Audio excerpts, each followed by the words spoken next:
kill someone.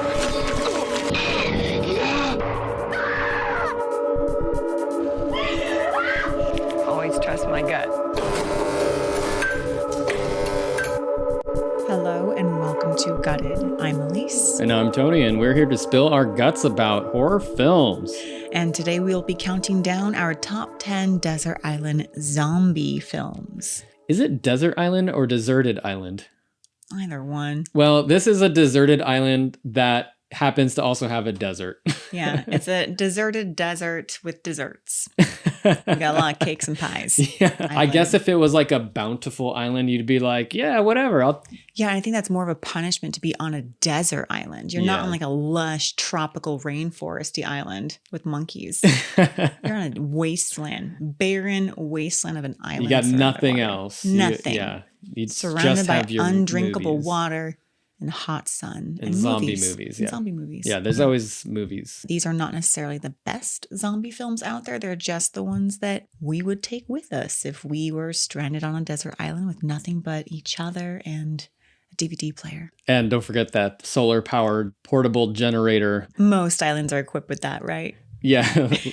We're throwing out a little bit of logic to bring this one to you, but you know. Tom Hanks did it. We're horror fans. We don't need logic. We don't need logic. We just need a DVD player. For this episode, we came up with lists in private, so we don't know what each other's lists are. So we made a list of our core 5 zombie films that get to come to the island. Yeah, that's a given. No matter what, they can come. Yes. As well as a lifeboat with 5 reserve films, just in case we happen to choose the same movie. We can't have 2 the same movie on the island. And last time we did this slightly wrong. He brought on his lifeboat before his core. I clearly didn't understand the rules, but what we're going to do is we are going to say a film that we would bring onto the island, and if you happen to have that same film in your core 5, then we cross it out. And then at the end, and this is what I did wrong last time because I just started going to the lifeboat. Once all of the core films are on the island, and we still have spots left, then we can start bringing on the reserve films. Right. I'm still mildly confused by it, but let's go for it. We'll figure it out. All right, and to see who goes first, we will Rochambeau. Rock, paper, scissors, shoot. Oh, rock, paper, scissors, shoot. Aha! All right. So Aleece threw paper and I threw rock. So I got to go first. So Aleece gets to go first. Okay. Dang it. I think it's better actually to not go first. I have a feeling we're going to have a lot of the same We probably films. will. I think with zombie films, there are some pretty universal favorites. Right. Tony has told me that the zombie subgenre is his favorite subgenre of horror film. For the longest time, zombie films have been my favorite, but I think maybe it's just a certain number of zombie films that I really love dearly. I don't know if I would be happy endlessly watching just the zombie subgenre. Well, just like a really bad zombie movie. Oh. So it's one of those subgenres that unfortunately has been prone to oversaturation. I know what you mean. Yeah. And I feel like, when I think about the slashers subgenre, I like most slashers that I watch. Yeah. If it's good or bad, even the ones that have terrible audio, I'm still going to watch it. And I'm probably going to enjoy something about it. But I know what you mean. I think there are some zombie films that are almost intolerable. I suffered through some pretty bad ones. Yeah. The basic premise can get repetitive. Mm-hmm. You have a group of survivors and they are caught in the zombie apocalypse in some way, shape, or form. Usually they have guns or they have weapons and they have to kind of either blast or fight their way through the zombie hordes. And, that's like the basic plot, and it's just been done to death. Do you like the zombie subgenre? Are you a fan? No, I do like it. Yeah, I'm a fan of the zombie subgenre. Okay. I think when we were in college, in the early aughts, it wasn't the market wasn't so saturated with zombie movies, but you did get some that were really amazing at that time. Yeah. And it's almost like there was a resurgence of the zombie genre at that time. Yeah. And we were, that's our college years. Those were our like formative years mentally and as a movie watcher. And so I think zombie movies do hold a special place for me. And also, I've always, and I've said this before in some other episode, I've always been a fan of the Breakfast Club type formula, where you have a hodgepodge group of people together and they have to work together despite their differences to figure out how to go forward. Yeah. And I think I like that about the zombie movies. So you like movies about teamwork? Teamwork. How are you going to work through your differences? Or are you? Are you going to in a high stress situation? Yeah, are you just going to kill someone who's different than you? Yeah. And I think the zombie genre is perfect for our desert island because if we were on a desert island, would you work with me or against me? Well, that's not what I was thinking about. I would work with you, I think. But so you wouldn't try to kill me? No. Try to eat me? I think we would just be hanging out on the beach watching these 10 movies over and over again and drinking coconut juice and fishing. And having to go to the bathroom a whole lot of times. Yeah. I mean, according to Castaway, that's what Tom Hanks said, that it's a natural laxative. But the zombie subgenre is all about survival. Yeah. And when we're on that island, we are going to be able to empathize with these characters who are surviving. Yeah, and maybe gain some skills from them if they show that they know some sort of scrappy trick to fashion a rope out of some palm tree branches. Yeah, exactly. So there's always this sort of educational. Exactly. How would you survive outside of society? Yeah. So these movies aren't just, fluff pieces to keep us occupied. It's educational. So let's talk about the ground rules for our zombie films. There's no question that you would consider this to be in the zombie subgenre. If you question it at all, like Reanimator, it can't be on the list. Although I feel like there might still be some that are on the fringe. A movie like Pet Sematary. Okay, so Pet Sematary, I feel like is more isolated of a location. It's this cemetery. And sometimes these people wander out of the cemetery, but still it's really just this cemetery and the surrounding homes. Right. It's not even on like a citywide scale of devastation. Right. Okay. And then we're also excluding things that might be more ghouls or pod people. Yeah, I love Shivers, but I'm discluding Shivers because that's more of a parasite. It's not spread through like a blood droplet in the eye or saliva or a bite. Yeah. It's spread by making out with someone and taking their parasite. Right. What about Assault on Precinct 13? It's basically a zombie movie. It has the tone of a zombie movie, but you don't get infected with gang violence. So I would argue that opposite. There's no chance that our protagonists in Assault on Precinct 13 are going to jump to the other side. Right. Our people that are holed up in this police station, they're not like, you know what? That gang looks pretty cool. Now I'm going to go jump on their side. Yeah. So I guess, in the zombie genre, there are a lot of ghouls or undead or types of monsters or creatures that could be related to zombies, but not exactly the zombie that we are looking for. It has to be more of at least citywide devastation, and it has to be contagious. We can include any movie that has to do with people either reanimating or having an infection that is contagious through bodily fluids. And it has to be infecting multiple areas, or it could infect multiple areas. So something like Reanimator doesn't quite count because it's just a egomaniacal, scientist in his basement or something, reanimating things. Right. That's not quite on the devastating scale. It's just one isolated dude. Feel free to debate us on these guidelines because there might be a movie or two that stretch that definition slightly. However, this is our guideline and we feel pretty good about this. So should we get into our... Yeah, let's get into the list. All right. So I won the Rochambeau. Okay. So I get to go first? Yes. The first film that's coming with us to our desert island is Shaun of the Dead. Ooh, okay. Yeah.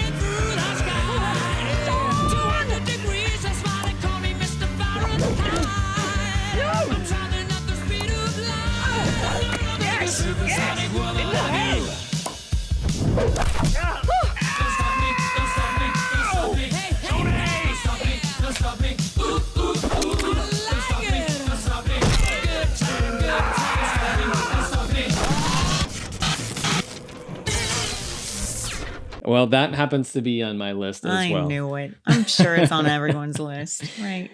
Is it on everyone's list? It is one of the best horror comedies. I would say it's probably the best horror comedy that's ever been made. Yeah. It's just a great movie. It's an entertaining movie. It's my second favorite horror movie of all time, right after Halloween. So it's like my top two: Halloween, Shaun of the Dead.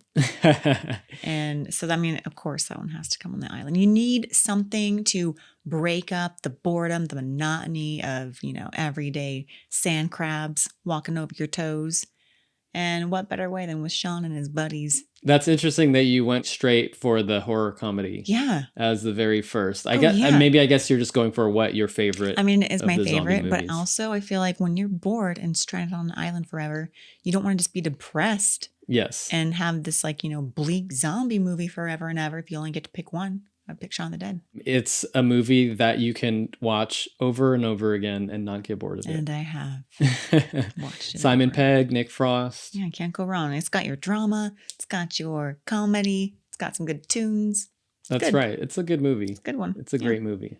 All right. What's yours? Okay. So the next movie that is coming with us to our desert island is Night of the Living Dead. George Romero's classic. They're coming to get you, Barbara. Stop it! You're ignorant. They're coming for you, Barbara. Stop it! You're acting like a child. They're coming for you. Look, there comes one of them now. He'll hear you. Here he comes now. I'm getting out of here. Johnny.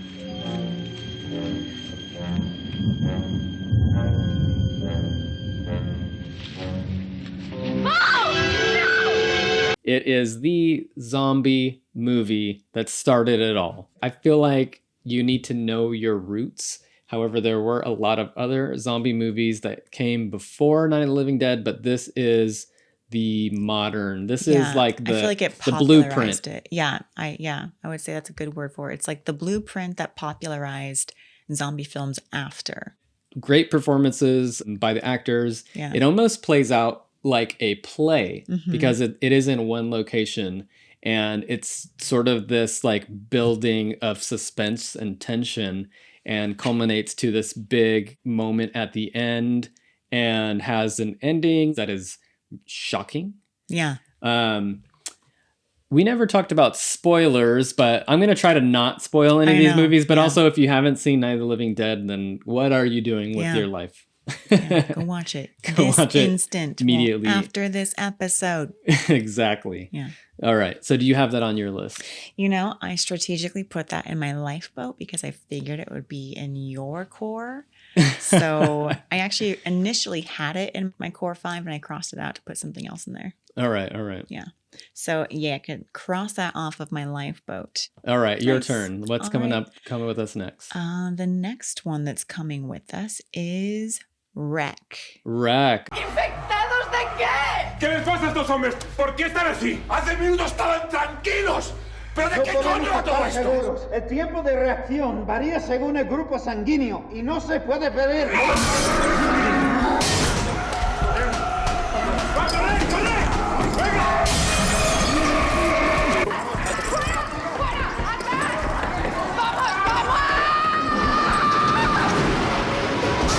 It's a Spanish movie. I believe it came out in the 2000s, the aughts. And it is a found footage style of a movie. And before that, I loved the Blair Witch Project. So say what you will about the Blair Witch Project, but for a while, I held that as like the only found footage movie that I enjoyed.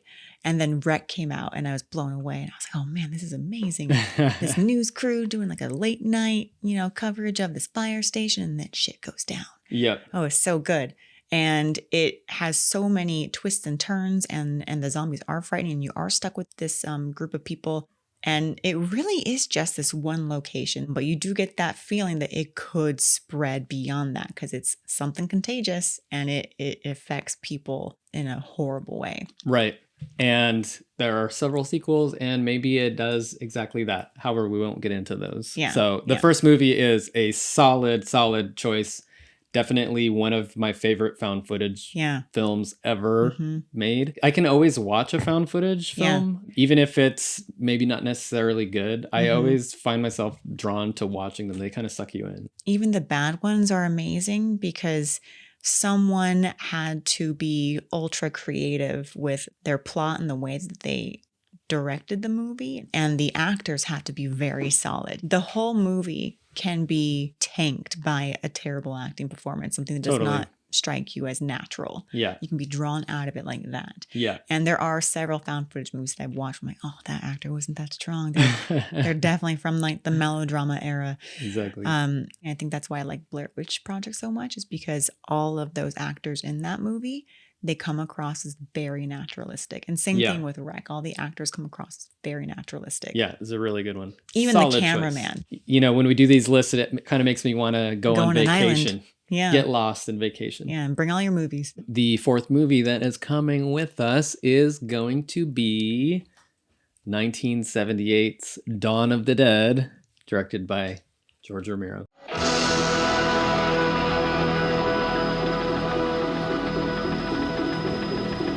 What the hell is it? Looks like a shopping center, one of those big indoor malls.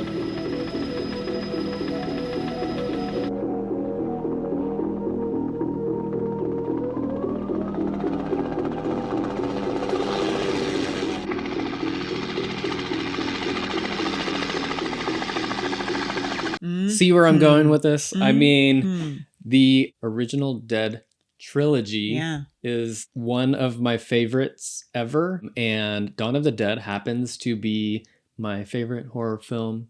For me, this movie has had the biggest impact on me as a horror fan.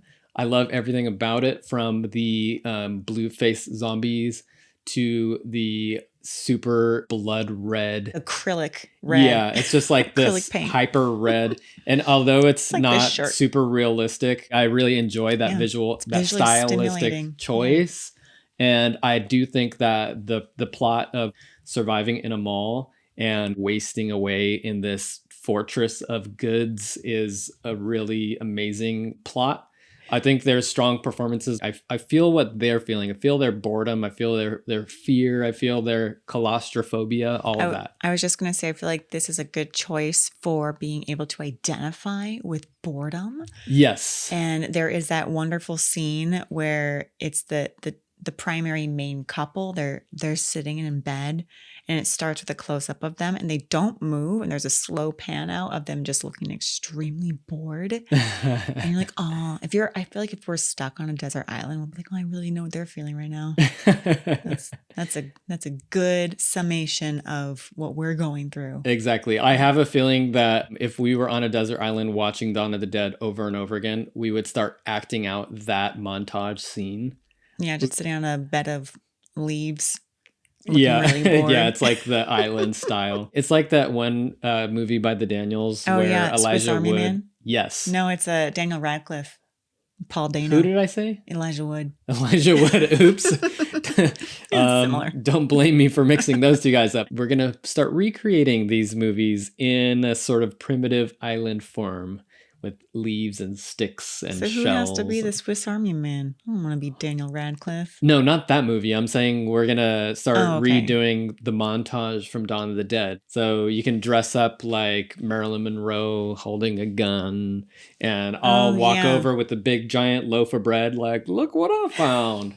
Although the bread's going to be just packed sand. I'll make a palm leaf sombrero for you. Thank you. Actually, that would come in handy. I think we're going to need that on the island. The most practical and realistic thing that we'll be able to make. And I knew this would be in your core 5. Okay. So I didn't even put it on my list because this is for sure going to be intense. That's some confidence. I know. I was quite confident. Number 5 is the Dawn of the Dead 2004 remake. Oh.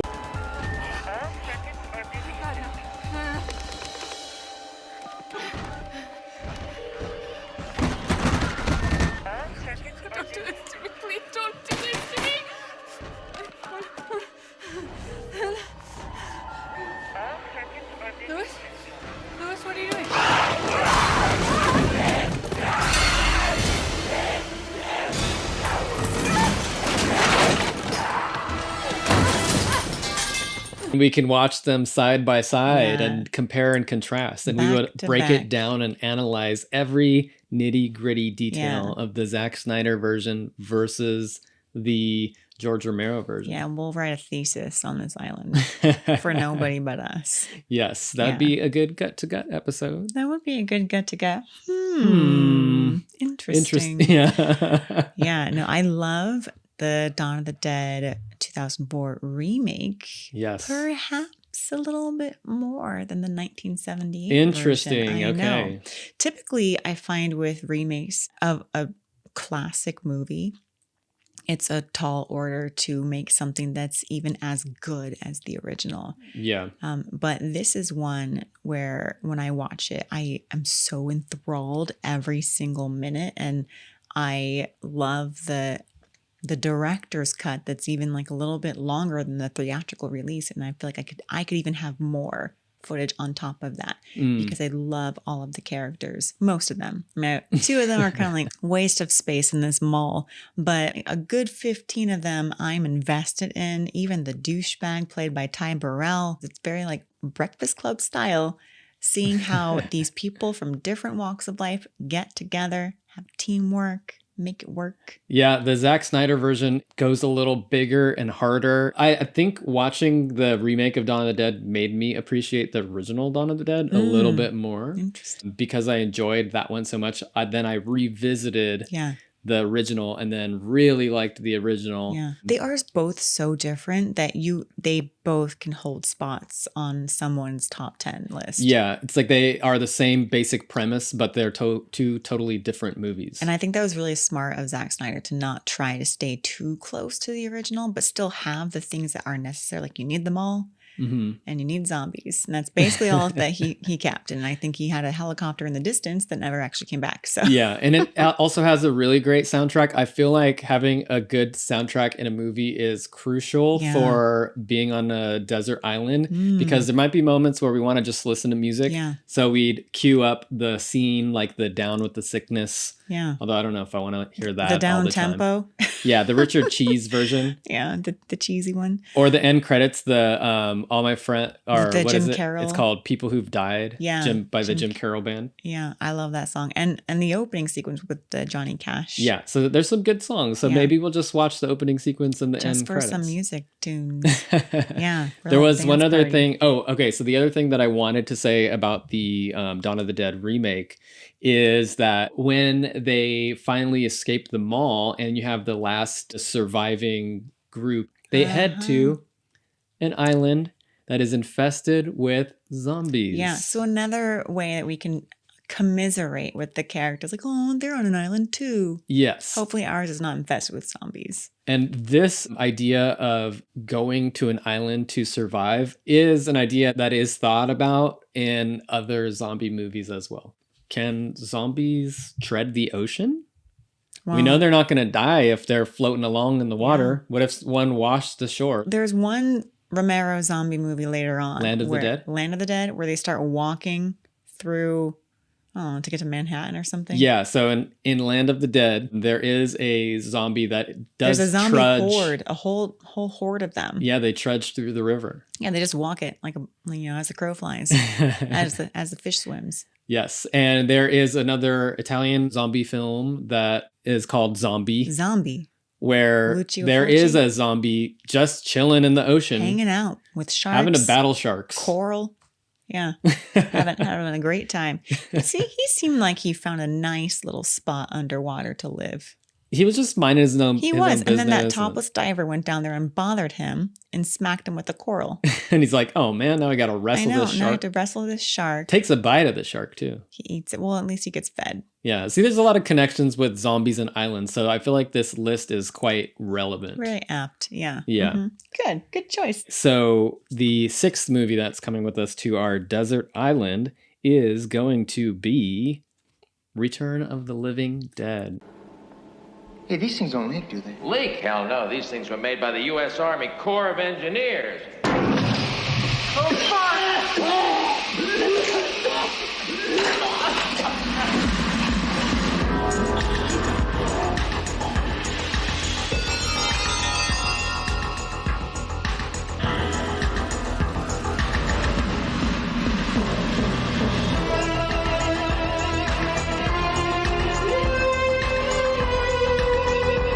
80s zombie 1985 horror comedy with one of my favorite actors, Miguel Nunez Jr., playing Spider. It has a really super awesome soundtrack and a totally different vibe of zombie. So in my opinion, the Return of the Living Dead zombies are the most hardy of the zombies because they just can't be killed. So anything about like shooting them in the head or any of those rules are just gone. Because they're like radioactive, right? Yeah, so they are toxic waste zombies that can't kill them. The zombies are literally incinerated and their ashes are evaporated up into the clouds, and then it rains on the rest of the surrounding area. Classic zombie acid rain. Zombies emerge from the cemetery. You can't even burn them. They are just there forever and ever. You forever have to deal with these zombies. Yeah. It's one of the most bleak of the zombie movies. It's interesting that it's so bleak because it's also so fun. It's just very fun. Really fun zombie movie. It's campy. Yeah. And somehow they got this great mix of these campy younger actors with these really awesome veteran actors. You have Clu Gallagher and you have James Karen, who is the bad guy in Poltergeist. It's got that like punk rock vibe to it. Yeah. And Linnea Quigley's awesome scene where she's wearing like leg warmers and nothing else. And she's nude through her entire part. In like she's full nude. Like, I would love to be, what did she say? Ripped apart by, she's like, I had a dream that I was being eaten by old dudes or something. Yeah. She did say that. I'm like, that's your dream? Well, she has a very dark and macabre sense of living. I mean, classic teenager. Who didn't say stuff like that when you were teens? Yeah. What's the darkest thing you can think of? And then it happens. Oops. And it also has one of the most memorable feature zombies in a zombie film. The Tarman. Tarman's the zombie Tarman. The other thing about Return of the Living Dead is, correct me if I'm wrong on this, but it is the first zombie movie to kind of popularize the idea that zombies eat brains. Oh, yeah. It's just a really funny movie. That was actually in my lifeboat, but I was pretty sure you would have that one. Nice. All right. So we are at number 7. We have 3 spots left. And I don't think I'm going to get to dip into my reserve boat at all. Really? Oh, we have 4 spots left. Yeah. Okay. I wasn't counting right. Whew. All right. Now I'm nervous because I have one that I'm pretty sure Tony has in his core 5. But this goes back to what you were saying before, where sometimes it's better to go second.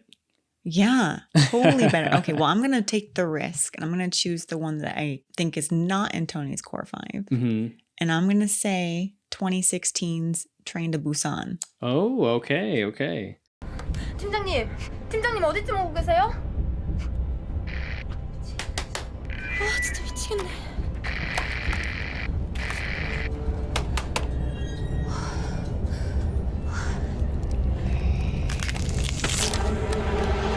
팀장님?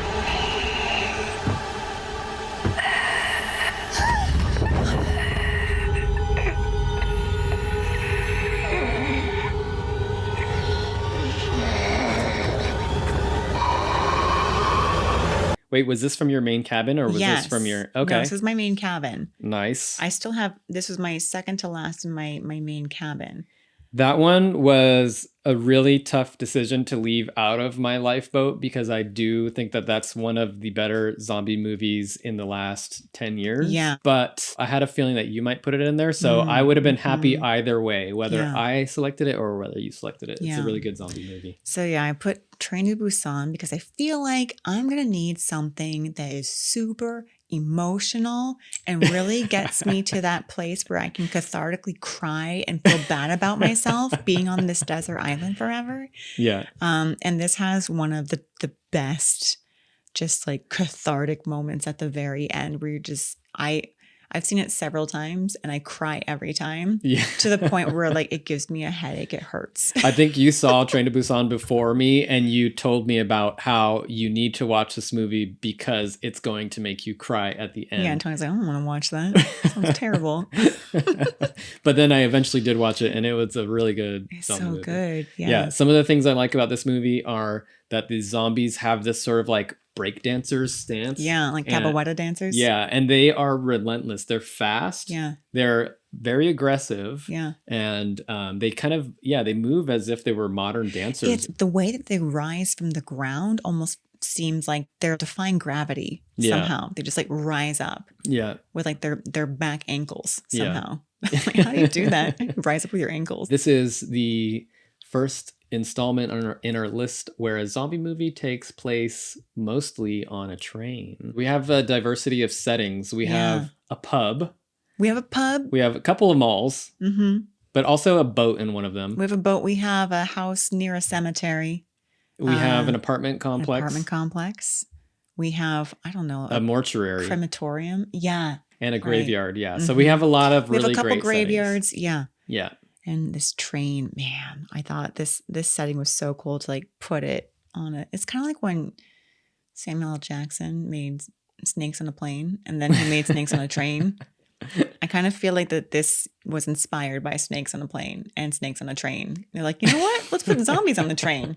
Yeah. Next, I'm going to see Plane to Busan. Yeah. So, Plane to Busan. Yeah.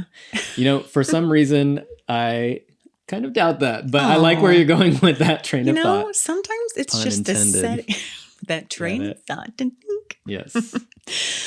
Sometimes it's the setting that really makes that zombie movie because you can have you can have the same characters and the same plot in every zombie movie, but it's the setting that really diversifies it. Yeah.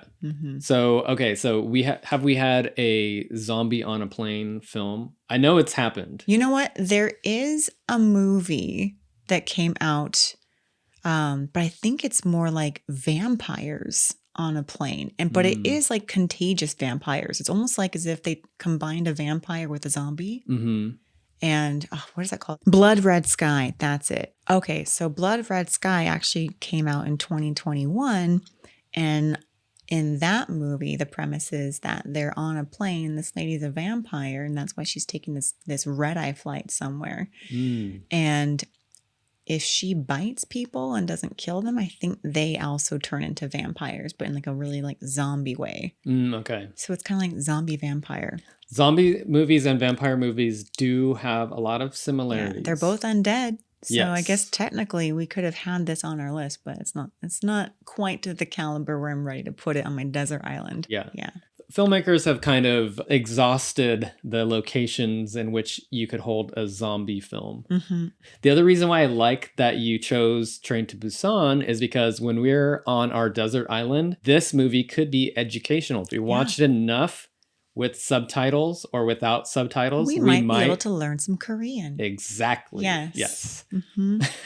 I already learned. Well, and Rec is in Spanish, so you know, going we can back learn to some Rec. more Spanish. This is going to be Very just as educational entertaining and as it is entertaining. Yeah. Exactly. Yes. Okay, so I am at the point where I've gone through all of my main cabin selections. So What? I'm. I thought you had one more main cabin. Oh yeah, you're right. I just can't read my writing. Okay, I have one more main cabin selection before I get into my lifeboat. All right. So for our number 8 spot on our desert island, it is going to be. So Hold on, suspenseful. I have to look up the year. Man, I haven't gone into my lifeboat hardly at all. Okay. Well, I think last time I went into my lifeboat a bunch too, right? You went into it and then you left Freddie in the lifeboat. Oh, yeah, forever. that's right. Sorry, Freddie. You got slashed. Meh.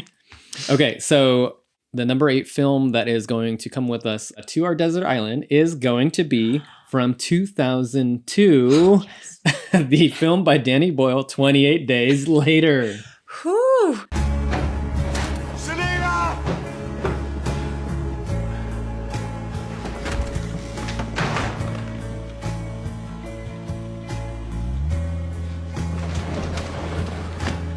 I haven't got any bullets. I haven't got any fucking bullets.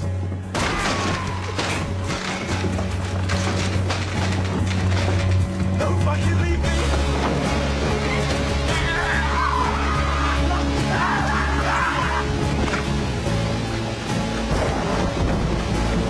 I am so excited because that was my last one in my core. And I was trying to be strategic and not pick that one, hoping Tony had it. When it came out in 2002, a lot of people thought that this was the first instance of the fast-moving zombie. It's not? It's not. So the Italians always do it first. Yeah, they always do it first. So Umberto Lenzi's Nightmare City is the first fast-moving zombie movie. It's a zombie movie that is probably more like an action film where the zombies can actually wield and shoot guns. Nightmare City? Nightmare City, Umberto Lenzi. Well, you really know your zombie films. Good job. Well, I just know that little fun tidbit. But for most people seeing 28 Days Later in 2002, it was the first time that people had seen fast-moving zombies. I think it was the first time that, many people had seen it, and it popularized it enough to where you saw a lot of fast-moving zombies thereafter, like the 2004 Dawn of the Dead, Train to Busan. You very rarely see newer movies past 2002 with slow lumbering zombies. I think Warm Bodies is one of the few newer ones that still has the slow lumbering zombie. So 28 Days Later was a game changer in that way because it really just rewrote the script. It expanded what you could do with zombies in a horror movie. And there's a lot of other cool things about 28 Days Later. When this movie came out, I was obsessed with it. And it was one of the first times that I really went through the DVD and watched all of the special features. With the commentary. I even watched the storyboard. Oh, yeah. The storyboards were really interesting. Yeah. I think originally the plan was that Jim gets bit and they have to do a complete blood transfusion. Luckily, they scrapped that idea because that sounds lame.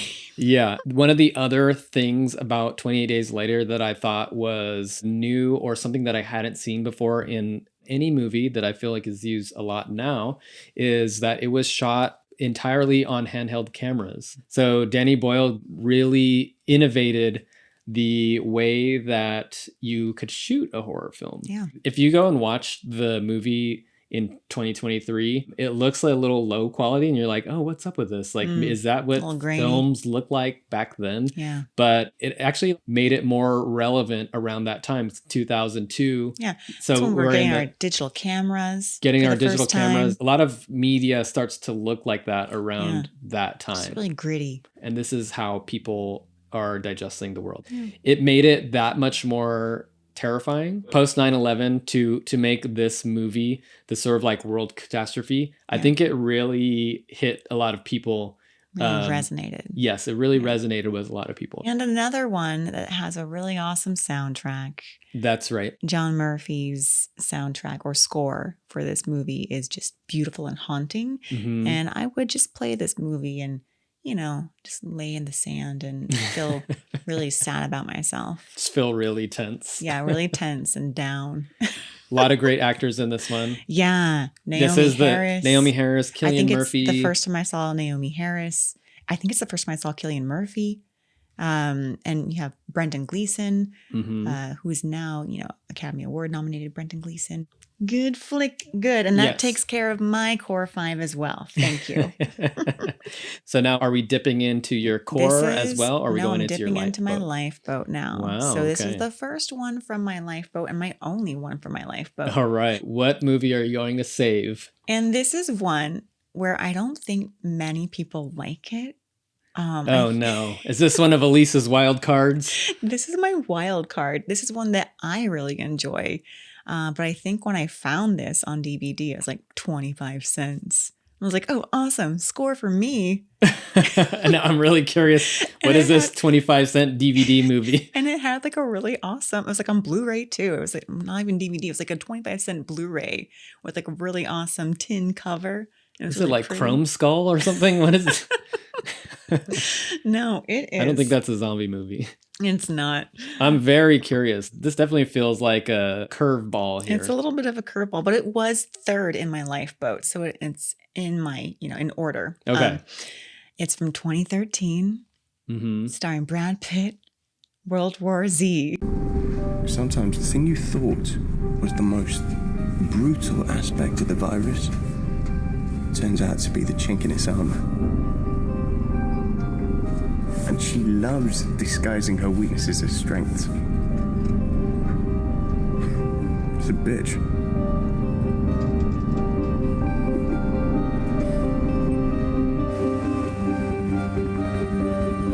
Oh, okay. Well, you made it seem like it was going to be this like super low budget indie obscure movie, and then you like I filmed it in my backyard. Yeah, and with then my you cat. totally like reverse that. That's World War Z is probably like the most mainstream zombie it's film. super mainstream, and I think it's only PG-13. So like I think a lot of people don't like it. I feel like despite it only being PG-13, it still does a great job amping up the suspense. Yeah. What I really like about it is that it's one of the only zombie movies I know of where you get to see the effect worldwide because you're with Brad Pitt for the whole movie. And because of who he is and the skills that he has, he gets to go from country to country to see who's doing it better. Right. Who is surviving the apocalypse better. And he has this awesome scene where he meets up with that guy from the Green Mile, David Morse. He plays an ex-CIA agent. He's like, I don't know, in prison somewhere in some country. And he's got no teeth. Right. And he's I like, remember what's that. up with this guy? Why does he have no teeth? He's super gummy. And he is like, well, I learned this skill from the North Koreans. They actually locked it down fast by ripping out everyone's teeth. And I thought that was so great. I thought that was so smart and such a great detail to add into your zombie movie of how you can beat it. Yeah, you have to be like a dictator type government and enforce everyone to rip out their own teeth. Right. But you can do it. You can survive. So this is probably our most mainstream zombie film on the list. While World War Z does have its issues, I would say that when I first saw it, I was entertained. Yeah. I would say that it is a decent zombie It's film. decent. I'm not watching it for the effects because the CGI is pretty subpar. Yeah. I'm watching it for the performances and the interesting settings that you get to go to. Well, yeah, you're really watching this so that you can invite Brad Pitt onto our island. Yeah, Brad Pitt gets to be there. Brad Pitt's my eye candy. But also, I don't know how to pronounce her name, but Mireille Enos. Mireille Enos.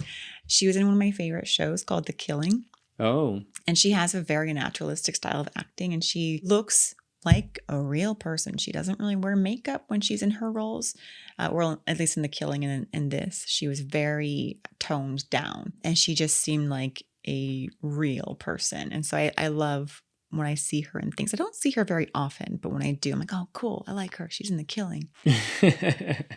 Yeah, I would say World War Z did have a few memorable moments. Some of the downfalls of World War Z, it explained too much in a way. He's like this traveler. He's almost like from Candide or something, like where he's just traveling from place to place and meeting all these different people.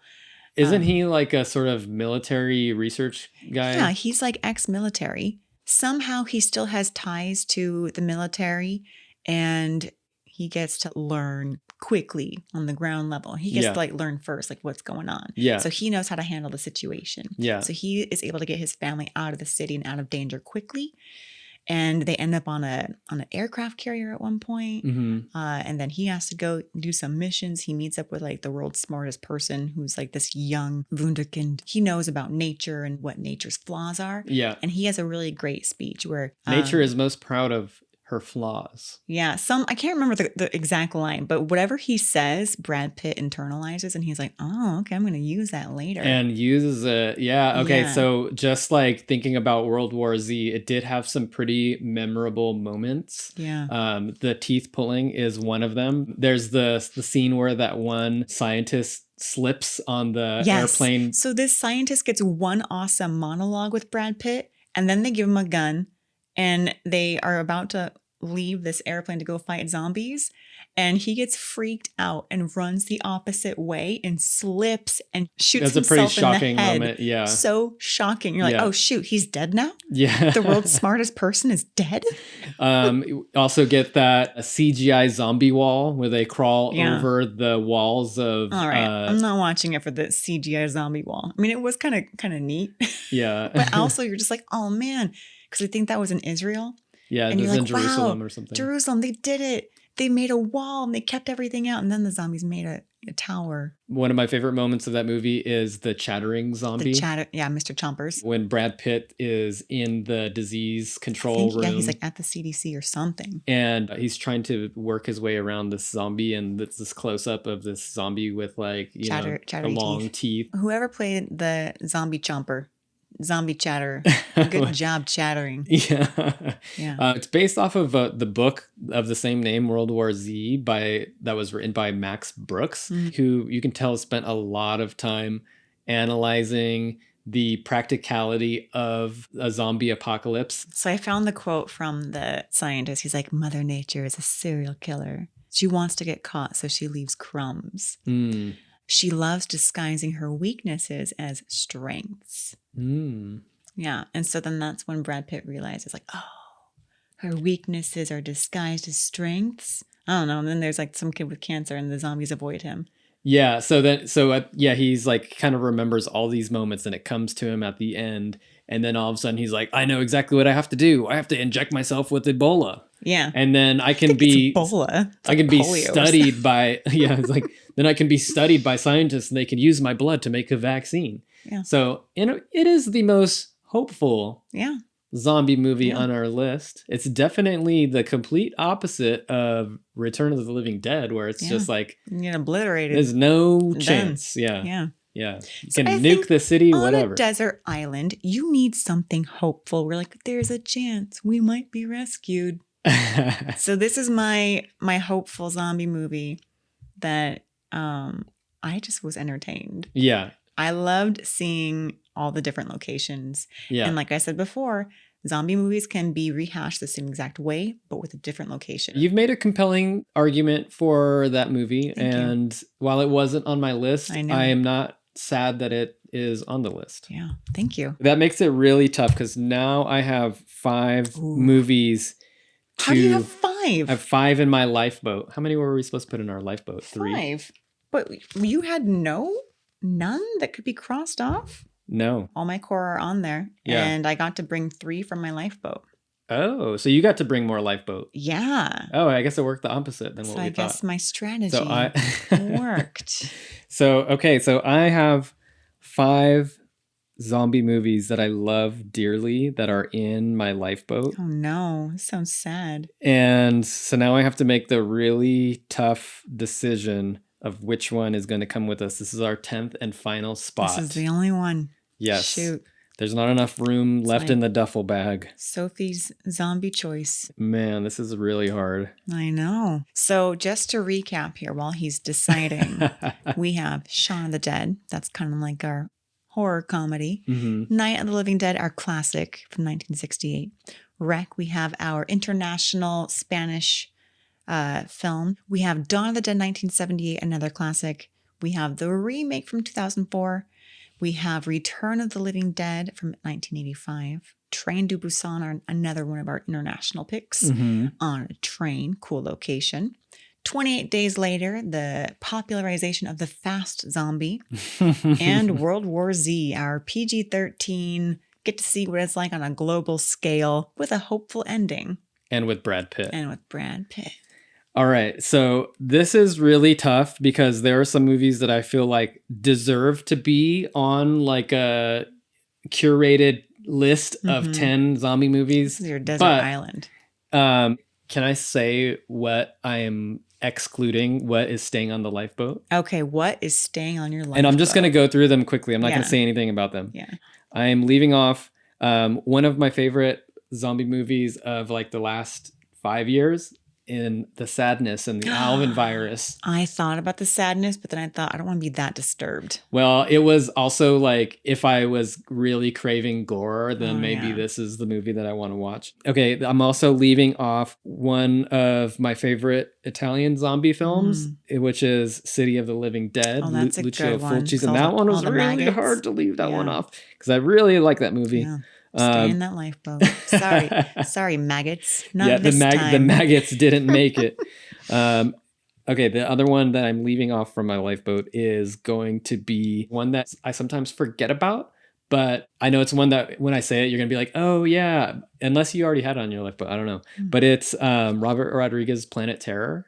Oh. Which is inspired by Lucio Fulci and Umberto Lenzi. Actually, I think it's heavily inspired by Umberto Lenzi. I think that's a good one to leave off because it's not very long. That's true. But it is very entertaining, and it has one of the coolest characters in horror history. Rose McGowan and her gun leg. Yeah, she's got the gun leg. I mean, that's pretty good. And it's got a really good soundtrack too. That's a good one. So I'm leaving that off. It's really hard. Okay, and then the next one. This was also really, really, really hard to make this decision because I love this movie dearly. Although it is the weakest of the three of the Romero original trilogy. Day of the Dead. From '85 is, Bub, and they're in the military base stuck. It's really claustrophobic. It's had some shortcomings because it didn't get the budget that it wanted, and it was a movie that was supposed to be a lot bigger and a lot more grand than it was. But I still feel like it's a really entertaining movie. Yeah, and love Bub. A movie that if it's on, I'm gonna watch it. Yeah. So and it brought us Bub, which is Bub. Yeah, which I feel like opened Bub the door gets the to gun. Oh, poor Bub. Bub is probably the greatest zombie featured character. Yeah. The most character development for a zombie, I believe, is I kind of feel like, Bub. isn't that what Fido is inspired by? Probably. I know there are a lot of indie zombie movies that kind of focus on the zombie rather than on the survivors. And I feel like Bub started those indie zombies where you get to focus on that talking zombie. Yeah. So unfortunately, sorry, Bub, you are staying on the lifeboat with Freddy and the maggots. Yeah. That's a good lifeboat. Yeah. Can I just hang on the lifeboat? Hang on the lifeboat. Yeah, that's a good you're lifeboat. coming with me on the island. Well, okay. I chose this last movie to be on our island because of sentimental reasons, as well as I love this movie a lot. Just like I love you. Oh, what is it? I'm trying to think of some of our first dates that Tony and I had, and I'm trying to think if there was a zombie movie. Are you Oh. Wait, don't say it. Yeah. I think I know what it is. I am choosing for more of a sentimental reason because this movie is a movie that Aleece and I watched together when we were young. Before we started dating. But right before we started dating. One of the reasons why we started dating was because of our mutual interest in horror films. And we've talked about this on our first episode. If you want to hear that story, you can go back and watch. But the movie that I'm talking about is, do you know what it is? I think I do. Okay, so it's from 1992. It's Peter Jackson's Dead Alive, also known as Brain Dead. Party's over.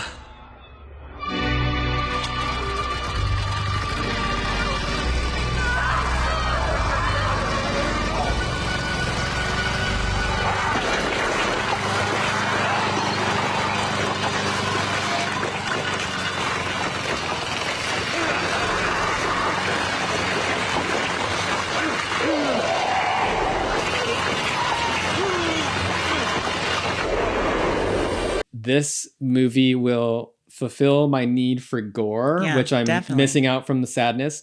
You get that nice lawnmower scene. It's one of the bloodiest movies of all time. But it also has some really cute characters, like when the intestines are kind of anthropomorphized. They're so cute. They're like, yeah, it's got the rat monkey, one of our favorite characters. Oh, I forgot about those guys. It's quirky, it's cheeky, it's gory. It has a few scary parts, but I feel like it is romantic. It's got it all. I feel like overall it's more of like a fun, good time. That's a good time. Gore fest. Yeah, it's a nice more one. than anything. I don't know if it's necessarily like super scary. I kind of forgot about that one actually. Oh no.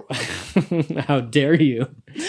Well, I mean, I think I forgot that it was a zombie movie is what. It's like not that I forgot that it existed, but I just when I think of zombie movie, my mind did not go to Dead Alive. And this one is like, I think one of the characters gets bitten by a rat that's infected. Yeah. And then they all turn into zombies. Yeah. And then, yeah, I love the intestines that I think they end up in a blender. And I'm so sad when the intestines are in the blender. They're like, no. But it's a good movie. It's a good time. Definitely a classic. Peter Jackson went on to do, he became an Academy Award winner. For some subpar movies about rings. Well, anyways, jewelry. It all started here from Dead Alive and the Rat Monkey. Yeah. So you always got to know your roots. Know your roots. Yes. Rooted in intestines. Intestinal roots. What were the two that you left in your lifeboat? This one is, I was going to fulfill my rom-com need. Okay. I might know what this one is. Warm Bodies. Yep. I had a feeling. That one's a fun one too. It's a nice little rom-com, like, Romeo and Juliet if Romeo was undead and gross and ate your ex-boyfriend's brains. That would also fulfill our indie. That one was our kind little of indie. Was it an indie though? Indie-ish. Indie-ish. Indie feel, indie vibe. Yeah. Yeah. It's got that actor that is now blowing up in The Menu and Renfield. Nicholas Hoult. Yeah. A newer Nicholas Hoult on the scene. And now he's blowing up. But yeah. It's a good one. And then I just watched this one, and who knows if this would be on my desert island a year from now because I just watched it. But I really enjoy it and I want to plug it. It's called One Cut of the Dead. Yes. It's a Japanese film, and it's kind of like if you have zombies meet Waiting for Guffman, that Christopher Guest movie. So I'm not going to say anything. If you haven't seen it, we're not. We shouldn't say anything. I'll say nothing else about it. Don't even watch the trailer. Just watch One Cut of the Dead. That's my plug for that one. Okay. That's one that's been on my list for quite some time. I'm glad we finally saw it. We finally watched it, and I'm so glad that we did not watch the trailer first. We both applauded at the end. We did. So that's stay in the lifeboat, but maybe in a year from now it might make its way. Yes. So we made it. We have 10 movies that are going on our desert island. So our recap, we have Shaun of the Dead, Night of the Living Dead 1968, Wreck, Dawn of the Dead 1978, Dawn of the Dead 2004, Return of the Living Dead 85, Train to Busan 28 Days Later, World War Z, and Dead Alive, aka Brain Dead. All right. Where do I sign up for my ticket to get on this island? Woohoo! I mean, great time. Yes. All right. Need to get away for a little while. This is more of like a vacation island. Vacay island. Yeah.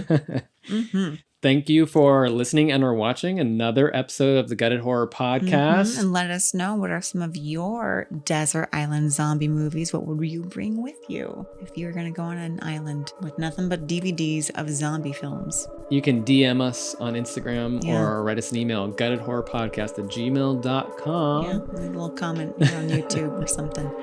If you like what you hear today, don't forget to give us a rating, like, or subscribe, whichever platform you get your podcasts. This has been another episode of Gutted.